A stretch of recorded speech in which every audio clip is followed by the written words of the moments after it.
Well, good afternoon and good morning, depending on where you're coming in from today. It's great to have you guys on the call. And in today's webinar, we're going to give everybody just a couple minutes to file in here. We've got a packed house.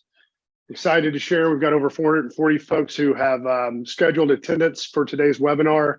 And it's a good one. It's a good topic, very timely, and we're very excited that we've got you guys all here to participate in the conversation today.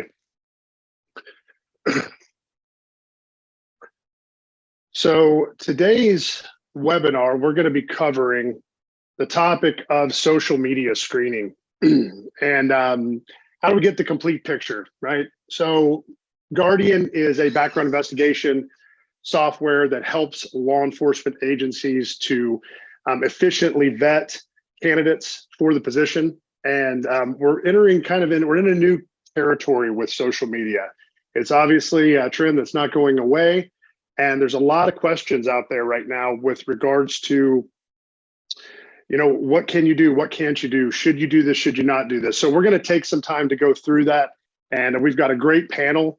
Let me take a minute just to discuss who our speakers are going to be. And then later on in the webinar, I'm going to introduce them and we're going to engage.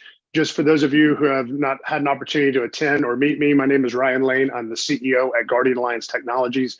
And today we have speakers Tanzania Carter from the San Francisco County Sheriff's Department and Lieutenant Freddie Wells from the Alaska State Troopers. Incredibly blessed to have them on with us. And again, we will get to them here in just a few moments. Let's go ahead and just jump into our agenda. Today, what we're going to be discussing is why your department should consider screening candidates' social media accounts. We're going to talk a little bit about how technology is helping agencies with the efficiency and compliance of doing such things. For those of you guys who are interested in doing this on your own, we're going to talk about the do's and don'ts of social media screening. And there's some things you're definitely going to want to be aware of. And then most importantly, why we're all here today is we're going to have a great discussion with some law enforcement leaders who are using technology to assist in this process and get some perspective from them as to how this is helping them and what we should be doing as a profession. So with that being said, let's go ahead and get this kicked off. Let's talk a little bit about why social media screening for law enforcement. Everything that we do at Guardian is really to help assist the investigator and give them the tools that they need to more efficiently and effectively vet the candidate. Now more than ever, it's so important that we're looking at every aspect of this person to make sure that they're a good fit culturally, that they are suitable for the job, that what we can determine from them now is going to benefit the safety of others and the reputation of the department. And we've got a catch-22 here with social media. It does allow us to better assess the candidate's character. You only get so much information from a personal history statement. Of course, you can talk to references and relatives, and you can look at certain data points. But it's pretty incredible what information you can find on somebody's social media account. People tend to wear their lives on their sleeves nowadays, and they react and they respond, and they're very opinionated, and we can get a lot of good information around that. So that's one very important reason why you might consider doing this. Obviously, it's going to protect your agency brand and reputation. I don't think I have to speak too much to the realities of the damage that can be done to a department and a city and law enforcement as a whole when a cop shares something on social media that is just beneath the reputation of the brand of law enforcement. Also, it's going to help protect your employees themselves as well as those that they're working with. As background investigators are determining whether or not this new person is going to join the ranks, they have to also say who are we bringing in here, right? And we have we have an obligation to protect our current force, and we want to make sure we don't let anybody in that could disrupt that. We talked about ensuring a cultural fit, and then of course, reducing turnover costs. It costs a lot of money to hire a law enforcement officer. We want to make sure that we're doing everything we can to get out in front of any potential problems so we don't have those turnovers. I want to talk a little bit about some statistics that you may or may not have considered. So we took some data and we looked at what are we talking about when we're talking about vetting social media. I want you to consider something for a minute. So approximately 83% of Americans ages 18 to 35 are on social media today. And when you think about it, that's pretty much that's our target for new officers, that age range. And the average person between 18 to 35 has 7 or more social media accounts. If you think about that and you consider the fact that they on average spend 2 hours per day on social media, well, that's a lot of time that can be spent engaging in content. And so through the Fair Credit Reporting Act, the FCRA, which we comply with, and you will need to comply with as well, they allow us to do a 7-year look back on all of our candidates. And if you take the math there and you do some simple math, you're going to see that what this translates into is over 2,500 hours of potential content that's containing posts, comments, likes, shares, etc., that should be reviewed for every applicant. Now, for those of you who are on social media or you have teenagers who are on social media, you know how much can be done in 5 minutes. Like, retweet, post, share. Imagine what can be done after 2,500 hours. And then recognize that you should be, if you're checking this, looking at every single one of those content pieces, because there's a potential for some problematic behavior that gets you in trouble. And that's a lot to do. That's a lot to ask for. So let's talk a little bit about how we can help with that, how technology is helping that. So Guardian Alliance Technology has been in this game longer than anybody. We actually brought social media screening mainstream to the law enforcement landscape. We have a background investigation platform that we use, that hundreds of agencies across the country use to case manage their backgrounds.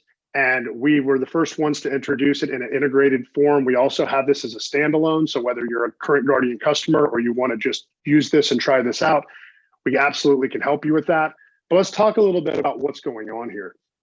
So obviously, if you consider the amount of content that I just spoke to, it's not really possible for a person to do that, to do it effectively, efficiently, every time, consistently and compliantly. So let's look at this.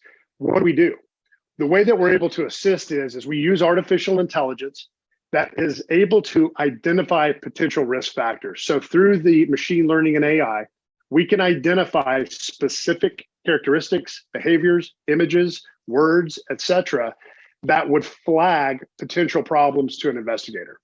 So things like hate speech, narcotics or drug-related images. We have image recognition, violent images, threats of violence, explicit or racy images, self-harm, insults and bullying, toxic language, extremism. These are just a few of the many risk factor categories that we're able to detect for. And we do it all in a comprehensive, non-biased, compliant report. And this is really important. We're going to get into this here in a second, but you have to understand that if your investigators are doing this, just by very nature, there's a bias, right? There's an implicit bias. It doesn't mean that they're racist or otherwise. It just means that we have bias as people. So by utilizing a third party that uses technology that doesn't care, they don't have a history perspective with this content, they're simply flagging things that could be potential threats. And it's important to understand that we are not adjudicating at all. That's not what we're here to do. We're here to present the facts, and you determine whether or not this candidate is suitable for employment in the ranks based on your culture, your policies, your laws. We currently work with Facebook, LinkedIn, Instagram, TikTok, Twitter, and Reddit. We will be launching a couple of other large platforms this year. In addition to that, we are also going to look at the public web.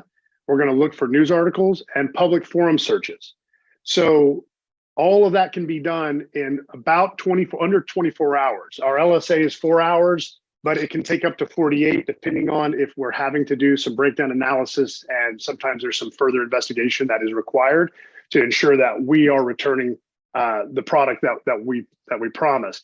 We do have human analysis involved as well. So we have our own human analysts that will look at the data, and they're there to make sure that it's working within each department's parameters. One of the things that's unique to law enforcement, and we've worked with law enforcement executives and professionals all over the country to develop the best, most comprehensive product available in the market.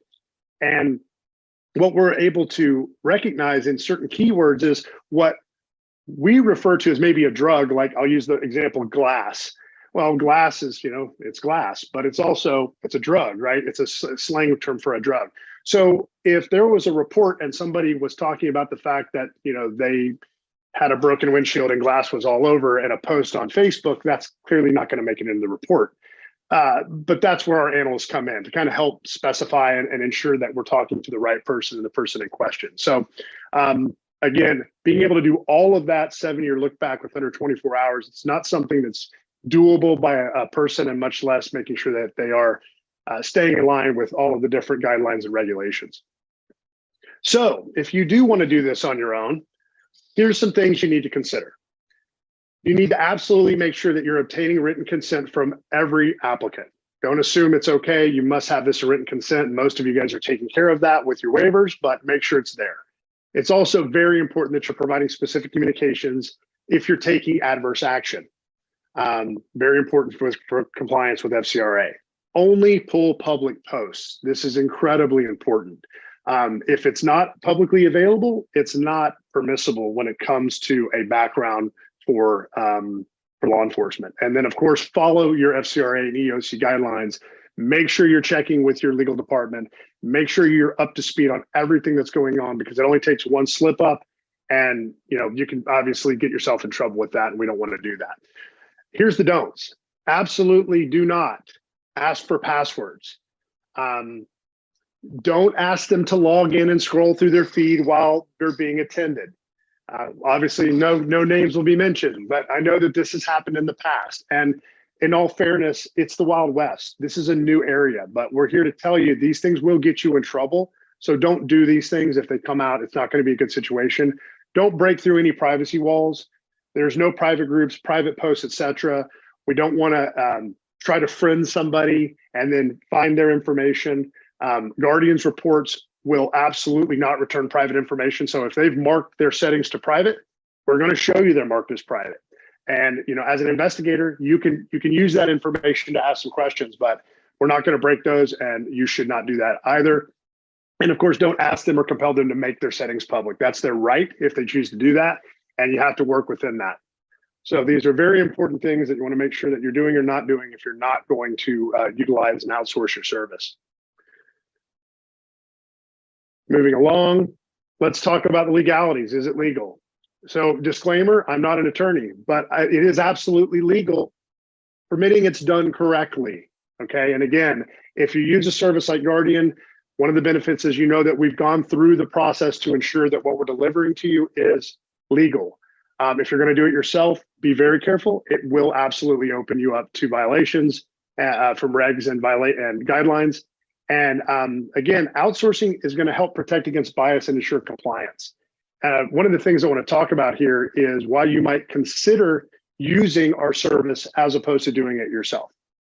One of the things that you need to be aware of is that we will ensure that the department only views information about the right person. This is very challenging sometimes and very common. There's a lot of people out there that have names that are common. There's a lot of social media accounts with that name. So making sure you're working with the right person, it is your applicant, is incredibly important. It also is going to help your department avoid seeing protected class information. So when you're looking at these posts, there's a lot of information out there that is nuclear to the candidate, right? There's medical situations, there's sexual orientation, religion.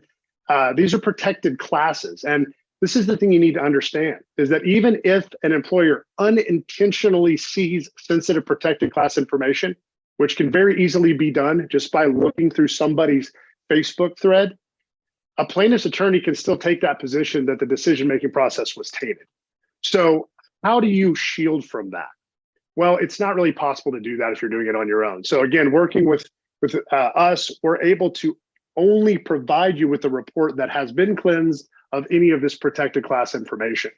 We're going to help to ensure consistency, standardization, and compliance. As I've said, it's going to eliminate department bias because your investigators are not determining whether or not this is problematic or not. It's our algorithm, and then you're going to be able to decide whether or not this is something that is a fit for you or not.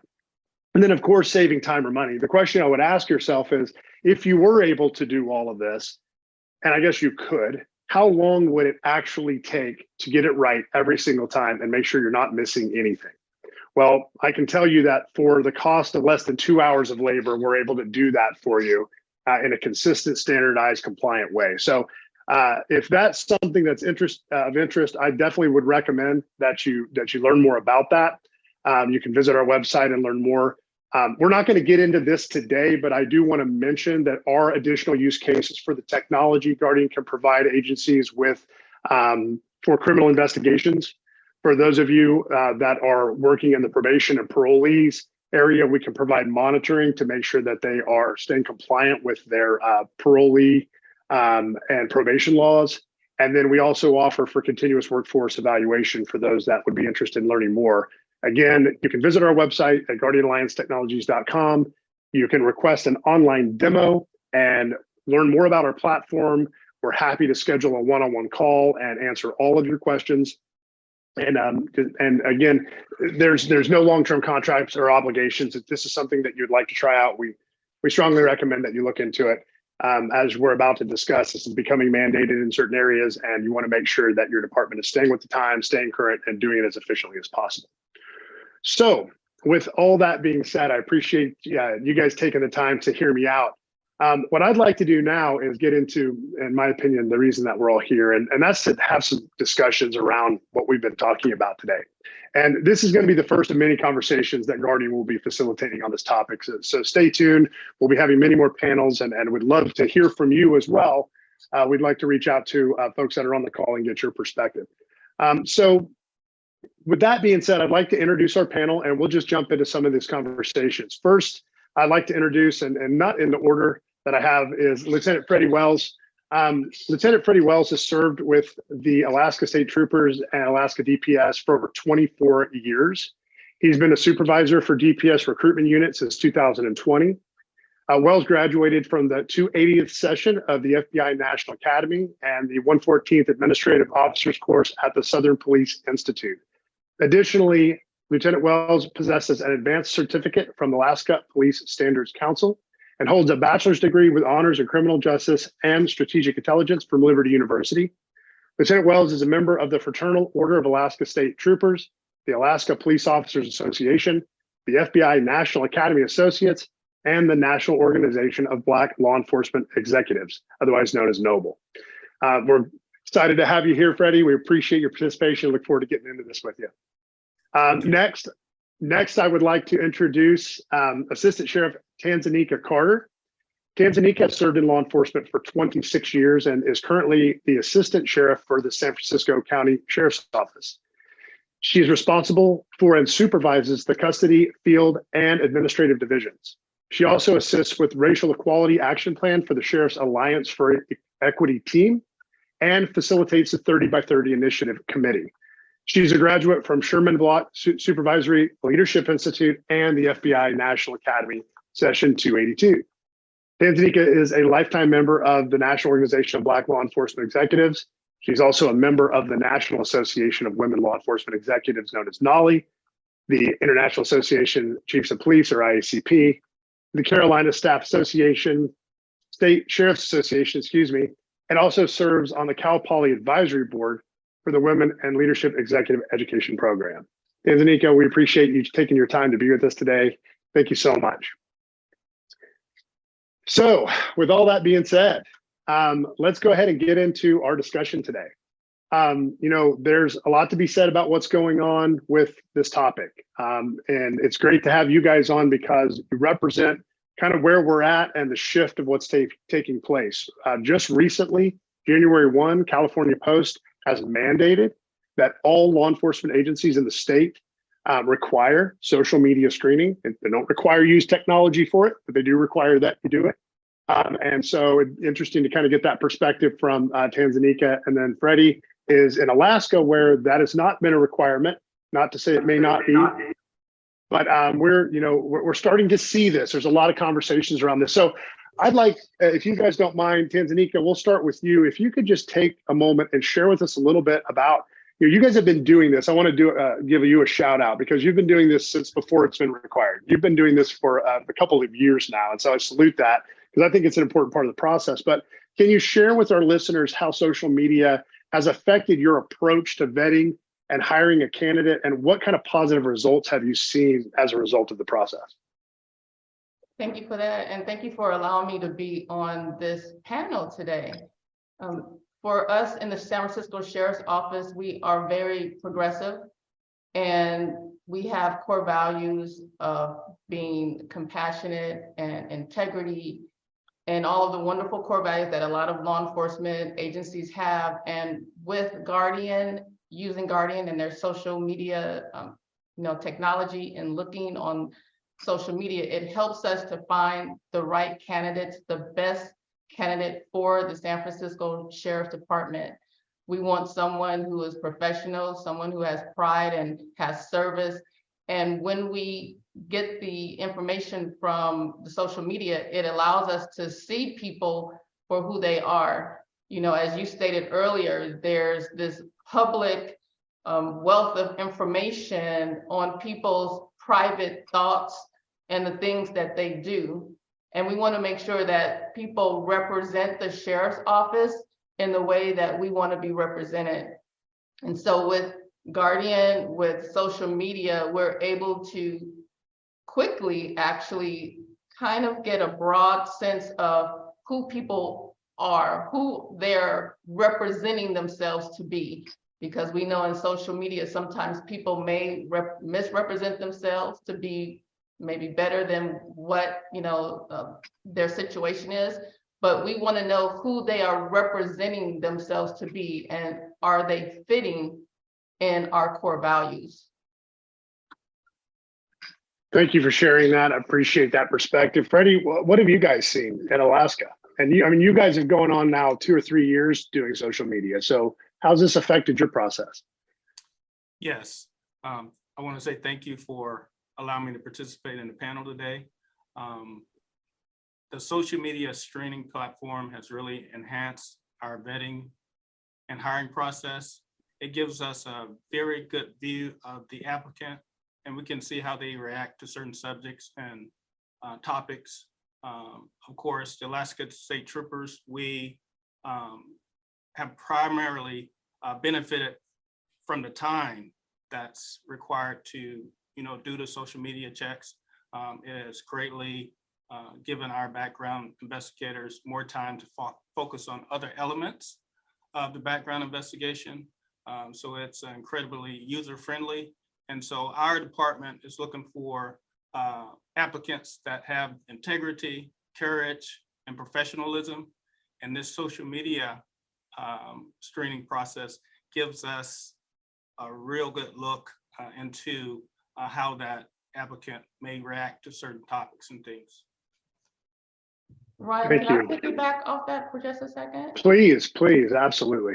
My background investigator recently told me that one of the social media posts that came through was about women's genitalia, and showing and displaying women's genitalia on their social media. Now remember, we said this is public. It's a public site that they're doing this on. And so this is one way we can find out what type of person people are when they are applying to be law enforcement professionals, really. And the community, we have to think about our community and what we want to have for our community. Will this person keep them safe? What types of situations will they be put into, and will they make the right decisions? And so just a post doesn't mean that this person wouldn't get hired per se, but it gives us, again, an overall picture of what is important to this person because they put it on their social media page. Yeah, absolutely. And it really is amazing to me what people put out there. I mean, in the public domain, it's pretty amazing.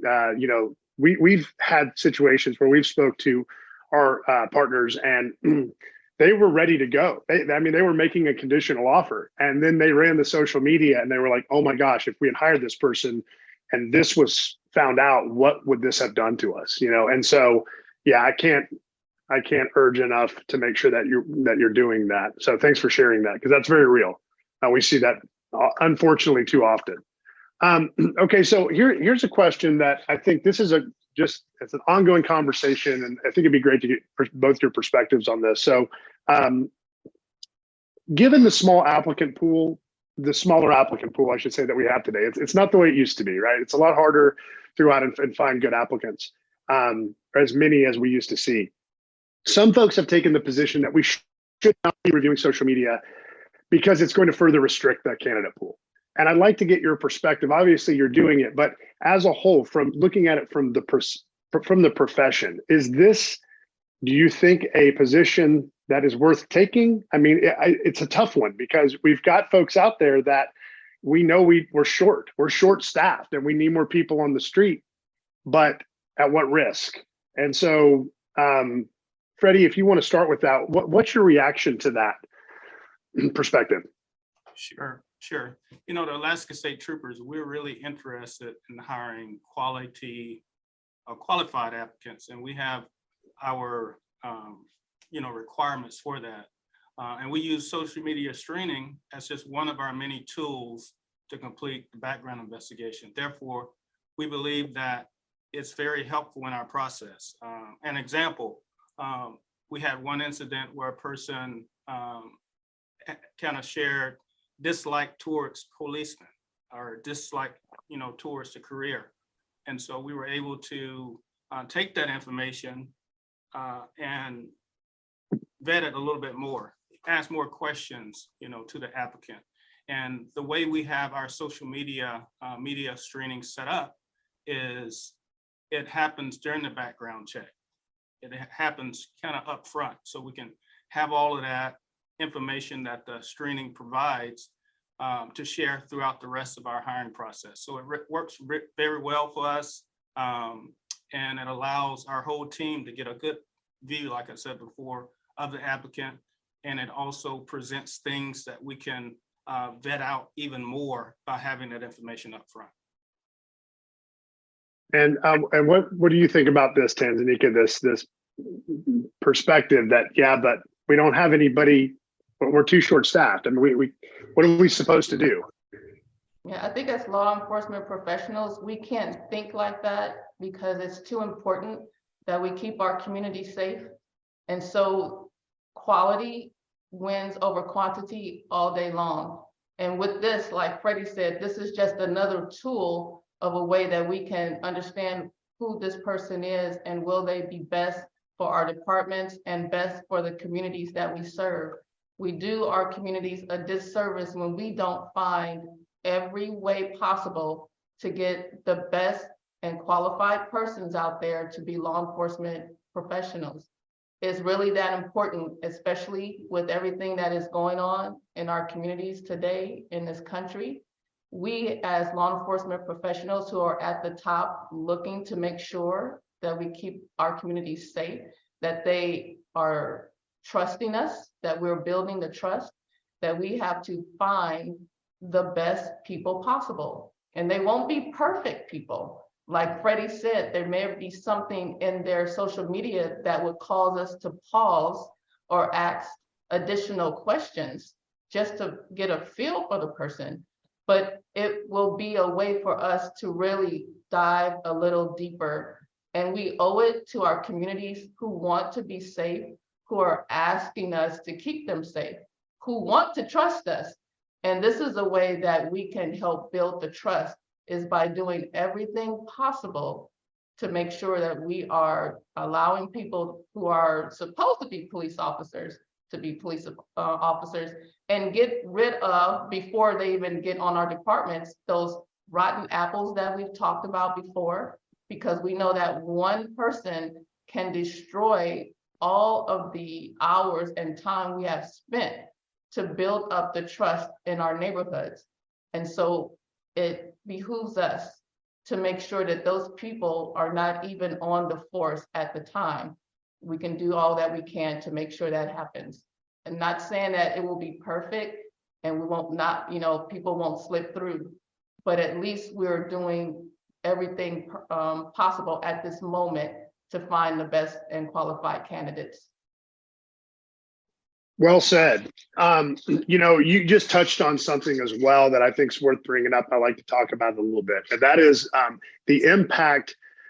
Sometimes we don't realize or put two and two together how we're impacting the recruiting process. And so, when we allow ourselves to bring on somebody that shouldn't be there, as you said, they should never have been there to begin with, there can be some pretty terrible repercussions when it comes to recruiting. And so from an organizational culture impact on the department, let's talk a little bit about what we see when a negative social media post is exposed. You guys, as being on the front lines, does it fall on the officer, or is it also felt just as strong on the organization? And if so, when you guys are out there trying to recruit and you're trying to say you want to work here, you want to be here, and yet you have this backlash from the public because of one bad post, one rotten apple, as you said, talk about that a little bit. What do we need to be aware of, and how mindful do we need to be that this is really making recruiting much more difficult? I'll even start with myself personally. I have to make sure that my own Facebook page and my Twitter page and LinkedIn page represents who I am. Although my settings could be private, people may not like police and are waiting for me to say something that is misrepresenting my department, myself, my family, my beliefs. And so I'm always conscious of what I post, even being the assistant sheriff, even understanding how important social media is. And so when I go out there and recruit people, I generally just talk about what we're looking for, what type of candidates make a wonderful police officer. And sometimes it makes people think, they think that being a police officer is about being rough and tough and fast cars and, all of these ideas. But when I, as a woman, actually talk about what we're looking for, people in community service makes great police officers.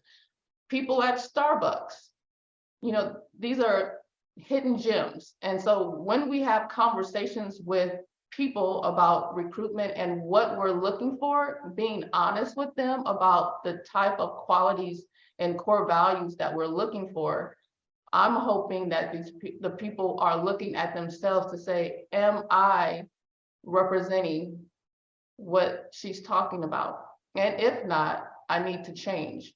So it really starts with having those conversations, going into the communities, telling people what we're looking for. It starts at a very early age, very early, on the qualities of a good police officer. Kids know at an early age about telling the truth, and we need to make sure we continue to plant those seeds as they get older. I tell young people all the time, if you want to be a police officer, even at 18 years old, think about the friends you hang around and think about what you're putting out to the community, because what you're putting out is what we see. Is this what you want us to see? And social media is another way of saying, is this who you want us to see? Is this what your mother, your father, your family, is this what you want to represent for your family and yourself? And if they can't answer that question with yes, then I say change who you are, in the sense of evaluate it, because I evaluate myself even at this level to make sure what I am putting out is who I am and what I want the community to see. Thank you. And Freddie, from your perspective, how have you seen recruiting be negatively impacted from people that are just posting and saying things they shouldn't be saying? Or maybe better, if you see agencies that are not doing this, they're not screening for social media, and as a result, you see something happen, and then what is that ripple effect look like? Yeah, absolutely. I've seen negative actions diminish public trust and legitimacy. And that's a big thing that we really try to promote. We understand that we're serving our community, we're in our community. So we want to make those positive efforts in all areas of law enforcement to show that we are part of the community and we want to be accepted in the community as professionals with integrity and courage. And so it goes back to, you know, the 21st century, the President Obama 21st century policies. The number one, public trust, building public trust is very important. And I think social media is a third pillar. And so it's all interconnected. The things we did, like Tanzania said that it's a part of who we are, and we have to present that. When I go out into the schools and I go and share with the kids, I share that point that your social media is being shared. It's being viewed by, you know, the police, it's being viewed by other friends. And so some of those references that you may put on your application, we're going to contact them, and they may have checked out your social media and they'll share some things that either they liked or disliked. So it's very important that as a law enforcement agency, we understand that and take that personal responsibility. That's a big thing, you know, within our organization, personal responsibility.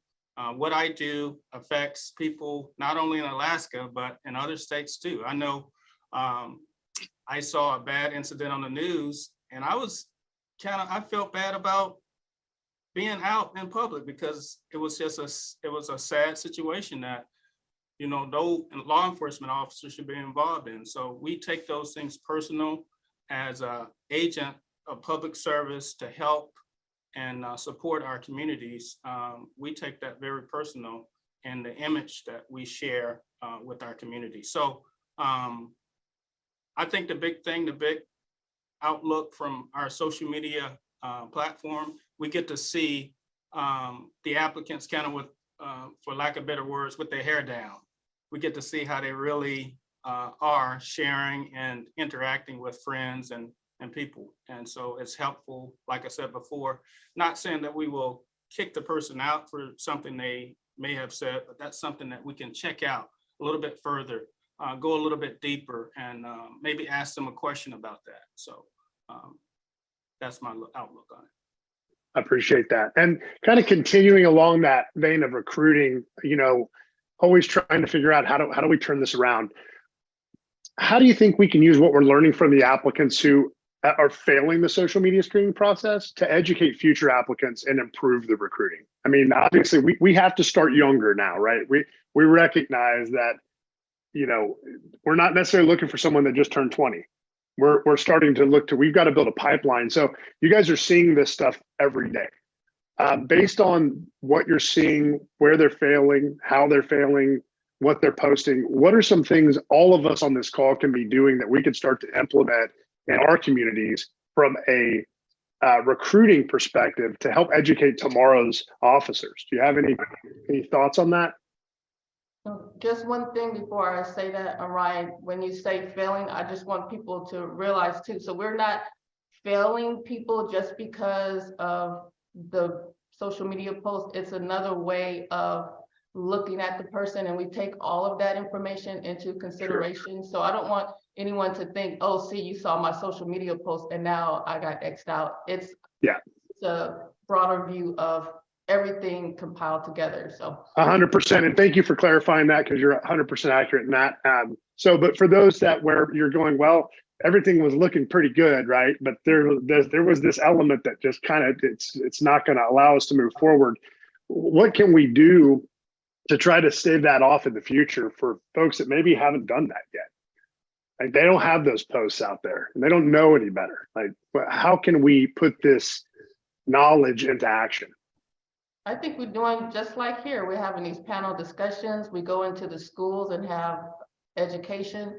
Both Freddie and I are a part of Noble. We have something called the Law in Your Community, where we talk to young people all the time about keeping safe and what that looks like when they come in contact with police officers.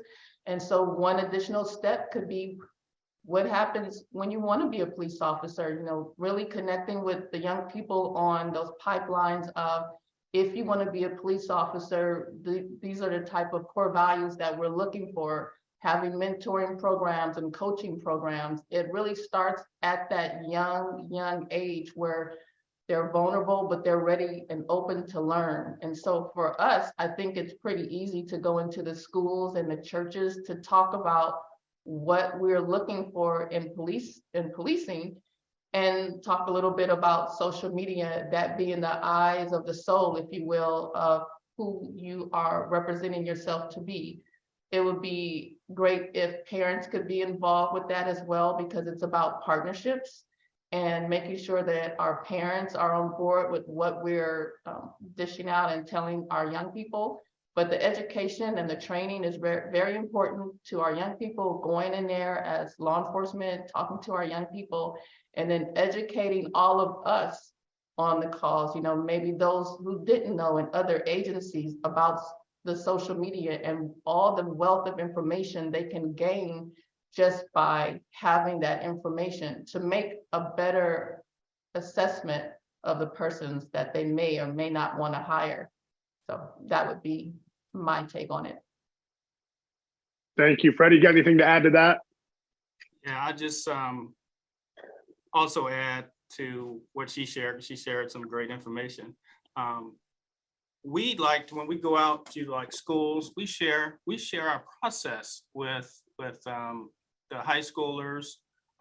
Even I've been to kindergarten, not sharing the process, but just talking to them about the positive things about being a law enforcement, the honesty, you know, the courage, the integrity, talking to them about those things. And then as we move up towards the high school and college, I like to just go through the process. I talk to them about the written test, how it's important for them to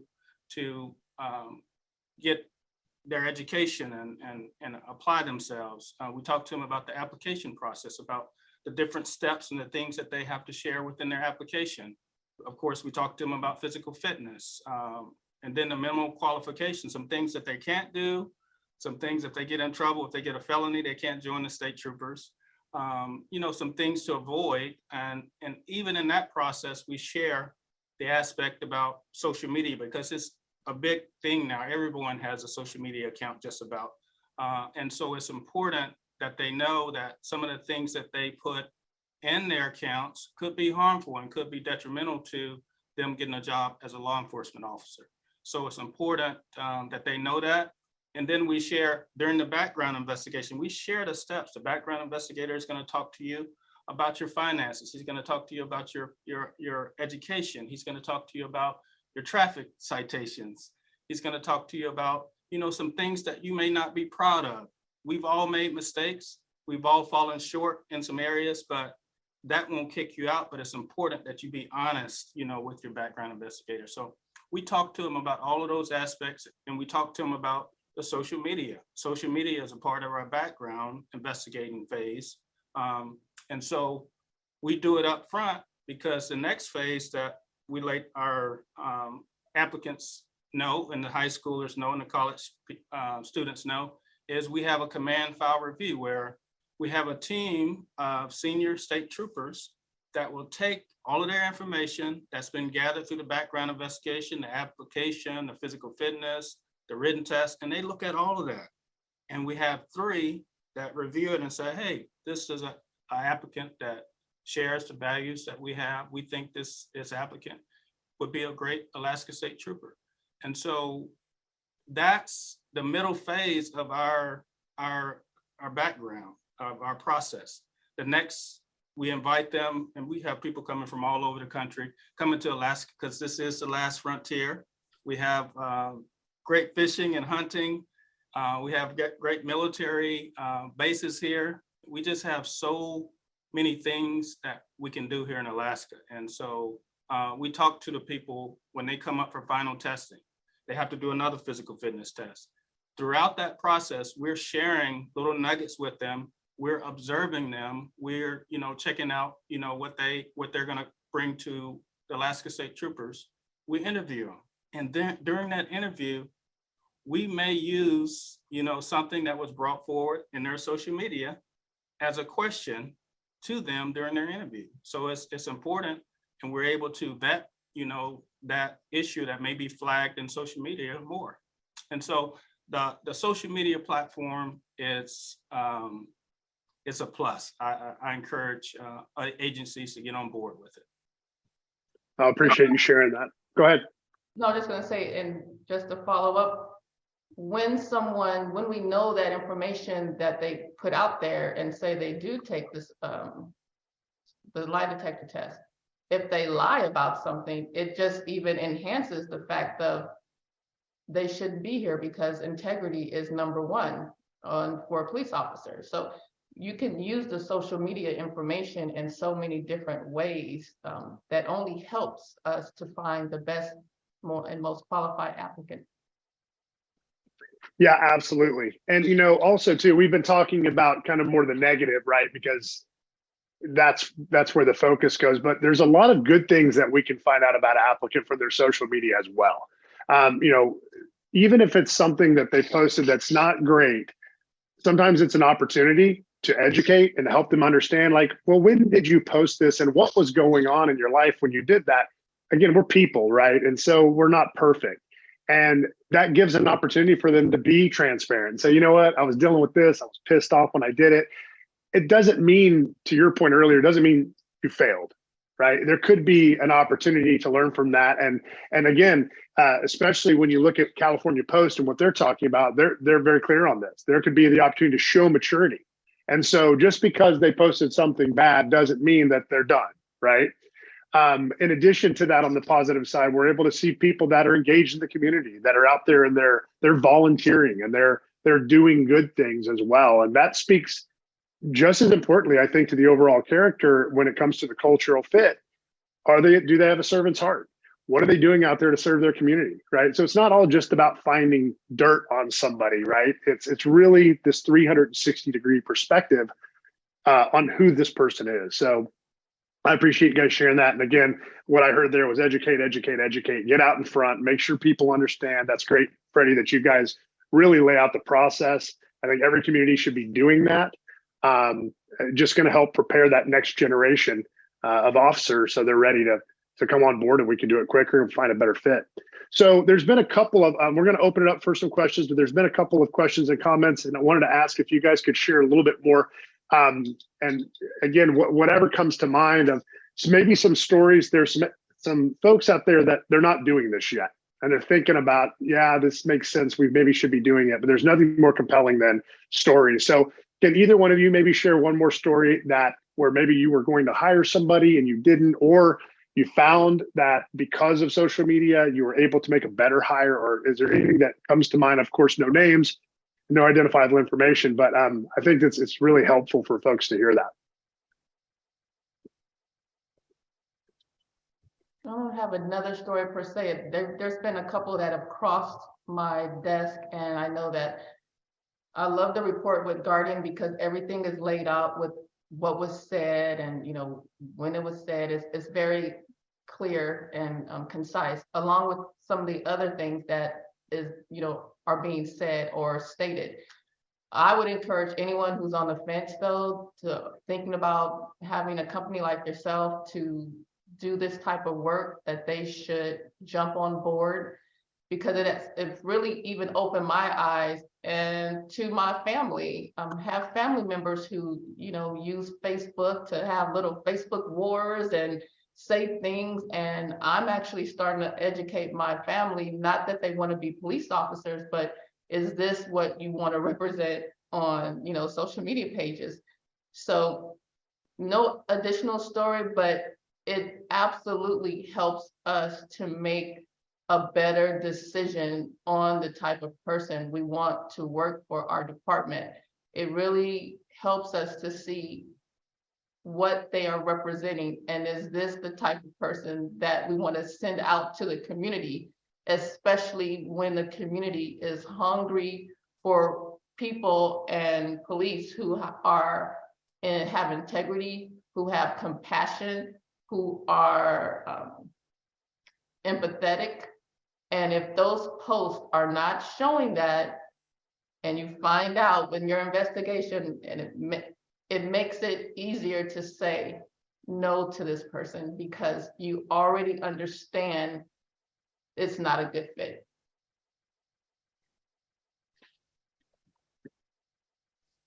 Thank you for sharing. Ready? Yeah, absolutely. I just want to say that the Guardian social media streaming platform, it's professionally packaged. So you can really go in there. I remember reviewing one applicant's file, and it showed that he was out in the community, helping the community. It showed that he was on a hike, his physical fitness. It kind of displayed his physical fitness, and it showed his empathy, where he was volunteering to help at a food bank. And so those are the things that we like to see in our officers. They have that connection with the community. They're athletic in some way. He likes shooting and hunting and fishing, and so that culture of Alaskan, being able to fish, hunt, hike, that outdoorsman type demeanor, he was able to present in his social media. And I encourage other agencies to really look into the social media, because it's not only just showing what an applicant may say or what he may be involved in, but the social media platform package. When you get the report is professionally set up, that all you have to do is go and look at it. It shows a social media score from 200 to 1,000, I believe. It has a risk makeup where it shows the flag risks that the applicant may have. It also gives a number of posts and followers that the applicant have. You can see if he's a social butterfly or is a person, isolated, he doesn't have many friends. That report will give you that information. It also has a word cloud that I thought was amazing. It showed the topics that the applicants refer to most in most of his posts. So you could really see where the heart of that applicant is. It also shows the applicant's sentiment over time, whether the applicant has, what his attitude is toward certain events or things that happen. So you get to kind of peek in there. And then it shows his volume, the number of likes, the number of shares and posts that the applicant has. And how can I say this? It's very transparent. If the applicant says something wrong, it's going to give you a full color picture of what he said wrong, and you'll have it right there, and you can vet it more.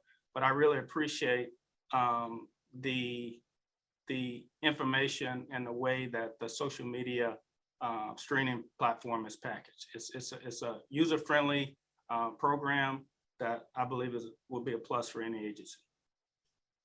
Well, appreciate the endorsement and appreciate you guys being on board.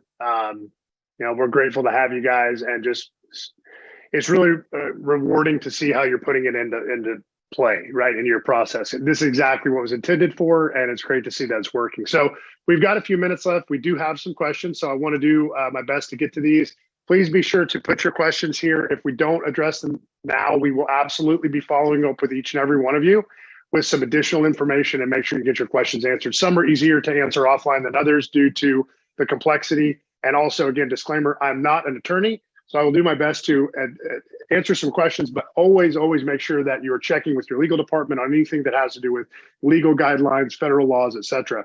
One of the questions that came in was, why can't we ask someone to log into their account and for us to view it? I said the don'ts earlier. I said, don't ask or compel someone to log in while you're looking over their shoulder.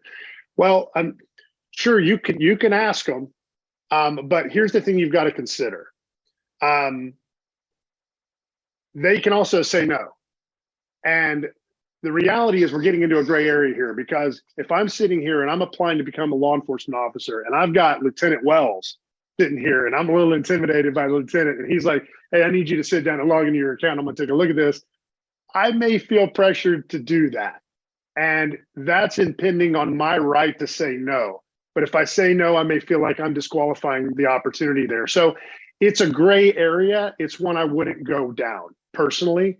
There have been some things, and especially with California having been mandated, there's a lot of different interesting articles that have been written about this, and attempts at legislation and attempts of different city attorneys to create policies within their own department. Again, I can't speak to that. I can say that it's been a little bit all over the place. It really is kind of interesting what's going on. And I understand it's kind of the wild, wild west right now with respect to some of this stuff. We stick within the guidelines of FCRA and EEOC. So by using our solution, you don't have to worry about that. The reason you don't want to do it is because if that is interpreted to be that, you impended on their privacy rights, and you made a decision to not move forward because of something that you found in their feed while doing that, it could come back to bite you and your agency. So that's the reason that we strongly recommend you don't do it. I'm not going to say you absolutely can't, but again, that's my position. So hopefully that helps. And again, please check with your legal department and see what their position on that. Thank you for the question. Next question, does the artificial intelligence software capable of predicting the outcome of a great candidate? Oh, wow. Wouldn't that be awesome? So currently today, that's not the purpose of the AI, is to use predictive analytics to say, yeah, this is going to be a great candidate. People are very complicated and very complex, and there's a lot more that goes into it. And so although social media is going to give you a much better perspective of that person for all the reasons that we heard today, it's not going to give you everything. So just because I look good on social media doesn't mean I am good. Right. There's a lot of people, we always joke about that. I know in our church, we joke about it. It's like, oh yeah, you want to see how somebody's really doing, don't check their Instagram feed. Right. I can't remember the last time I posted, a terrible picture of myself telling everybody I had a horrible day. And it's not generally what people are going to do when they're putting their best foot forward. So for that reason, no. Although I would love to say that we're entering into an era of technology where we could take all of these different components and offer up a trend to say this person is trending in the direction of a great candidate. Currently, long answer to your question is no, it does not do that today, but I do appreciate the question. Let's see, next question. Do you only check public posts? Can you also go over the cost per applicant? So yes, all information has to be publicly available. That's the terminology. So what can happen is somebody can post something, and then they can go back and mark that as private and mark their account as private. If Lieutenant Wells runs a screen on me as an example, and it is publicly available at that time, it's going to capture that and it will forever be in that record. However, if I then decide to mark my account as private, and then I apply at San Francisco County, and one of Tanzanica's investigators runs a search on me, it's going to show my account as private. It's not going to show that. So that was based on me and what point in time I decided to mark that as public or private. So it has to be publicly available information at the time that the screen is run. And that's what we're able to bring in. So hopefully that answers your question. With regards to the cost per applicant, we have a couple of different ways that we do it. And we don't have a lot of time to get into the whole price structure. So I will follow back up with you. I've got your information and I'll let you know how our pricing works, depending on whether or not you want to just kind of pay as you go, or if you want to do a contract. We have different ways to help save money for that. Let's see, there's more questions here.